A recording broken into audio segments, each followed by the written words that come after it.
Saudara Ketua Umum Partai Solidaritas Indonesia (PSI) Kaisang Pangarep bertemu Ketua Umum Partai Amanat Nasional Zulkifli Hasan di kantor DPP PAN pada Rabu pagi tadi. Dalam pertemuan, Zulhas menawarkan Kaisang untuk maju di Pilkada Jakarta atau Jawa Tengah. Kedatangan Kaisang di kantor DPP PAN disambut Ketua Umum PAN Zulkifli Hasan dan juga sejumlah elit PAN.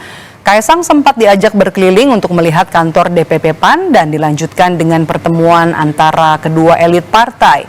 Dalam pertemuannya itu, Zulhas mengaku menawarkan kepada Kaisang potensi putra bungsu Jokowi itu untuk maju di Pilkada Jawa Tengah. Kalau sekarang nggak ada juga dari Pak Jokowi, nggak ada. Yang ada sih saya kita. Saya bilang tadi barusan, Mas Kaisang kalau nggak Jakarta, ya gimana kalau di Jawa Tengah gitu. Barusan kita yang minta ya, gitu. Mas Kaisang ketawa-ketawa aja tuh, ya.